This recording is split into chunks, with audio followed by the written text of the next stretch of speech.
दोस्तों जेईई 2025 आपका बहुत पास आ चुका है। अब आपको क्या करना है कि कुछ जो आपकी मिस्टेक्स होती है, कॉमन मिस्टेक्स जो हम देखते हैं, उनको आपको अवॉइड करना है। जैसे कि सबसे पहले आपकी मिस्टेक होती है कि आप कैलकुलेशंस को नहीं करते हैं। कैलकुलेशंस को हम ज़्यादातर स्किप कर देते हैं, लेकिन आपको कैलकुलेशंस को करना है। चाहे वो फिजिक्स हो, मैथ्स हो या फिर केमिस्ट्री हो, आपको दोस्तों कैलकुलेशंस करनी ही पड़ेगी, क्योंकि आप वहाँ पर करेंगे तो आपको प्रेशर में महसूस आपका होगा। लेकिन अगर आप यूज्ड टू हो जाएंगे उन कैलकुलेशंस पे, कि आपको इतनी सारी जो कैलकुलेशंस है 2.3 वाली, उसको आपको कैसे अप्रॉक्सीमेट करना है, कैसे अप्रॉक्सीमेट आपको आंसर निकालना है, और जब आपके आंसर मैच होंगे तब दोस्तों आपको कॉन्फिडेंस वहाँ पर आएगा। तो ये फिजिकल केमिस्ट्री में बहुत इंपॉर्टेंट है, और मैथ्स में भी दोस्तों बहुत ज़्यादा इंपॉर्टेंट होता है कि अगर आप उसको कर रहे हैं तो दोस्तों आप पूरी तरीके से कैलकुलेट करें, क्योंकि कैलकुलेशन से ही आपका जो रैंक होती है वो डिसाइड होती है। क्योंकि थ्योरी तो सब पढ़ के जाते हैं, लेकिन वहाँ पर आपको उसको एग्जीक्यूट करना होता है, तो इसीलिए आपको कैलकुलेशंस पे फोकस करना होता है। दूसरी बात होती है दोस्तों कि आपको चैप्टर को स्किप नहीं करना है। चैप्टर को आपको स्किप नहीं करना है, कोई भी चैप्टर हो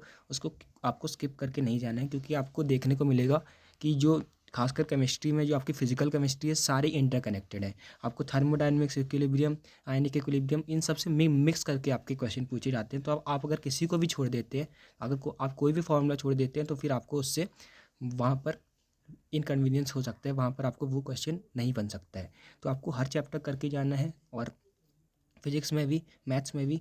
क्योंकि आप देखें तो फिर अगर आप PYQs कर लेंगे फिजिक्स और केमिस्ट्री में, आपका जो PYQs हैं उन्हीं से आता है। और जो फिजिक्स और केमिस्ट्री में ऐसा कोई चैप्टर नहीं है जिसको आप कर नहीं सकते। आपका टाइम कम है, जैसे आप इनऑर्गेनिक कह सकते हैं, तो इनऑर्गेनिक में आप बहुत कम चैप्टर हैं, जो आपकी पीरियोडिक टेबल, केमिकल बॉन्डिंग और टी ब्लॉक और एफ ब्लॉक है, और यहाँ पर और कोऑर्डिनेशन कंपाउंड से, तो आपके कम चैप्टर्स हैं, तो आपको करके जाना है। इसके बाद अगला है कि रिजल्ट्स हम ध्यान नहीं रखते हैं। जैसे कि अगर आप प्रीवियस ईयर क्वेश्चन करते हैं, जो कि आपको करने ही है, बहुत रिलेवेंट आपके वो क्वेश्चंस होते हैं, फिर उनमें दोस्तों आपको कुछ रिजल्ट्स होते हैं। जैसे कि ऐसे वाला जो क्वेश्चन है, उसका ये theta C is equal to sine inverse 10r आता है।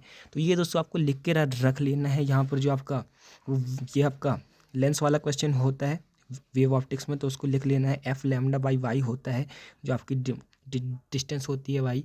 ऐसे आपको दोस्तों लिख के रख लेना है, क्योंकि यही जो चीज़ें हैं आपको बार बार टेस्ट करी जाती हैं, तो ये आपको दोस्तों बहुत ज़्यादा काम आती हैं। तो ऐसे ही आपको दोस्तों बहुत सारी चीज़ें लिखते जाना है। जैसे मैंने केमिकल काइनेटिक्स का बना लिया PYQ, इससे कि 60% का आपका 4/3 हाफ होता है। यहाँ पर 90% का आपका 10 हाफ होता है, 75 का 2 हाफ होता है, 67 का 16 हाफ होता है।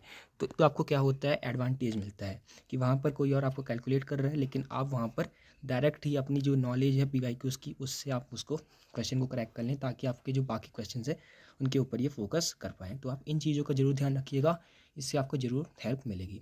Thanks for watching. और PYQs आप डिस्कशन से देख सकते हैं, उसमें हमने फिजिक्स और केमिस्ट्री के करवाए हुए हैं बहुत ही कम टाइम में। Thanks for watching. Keep learning.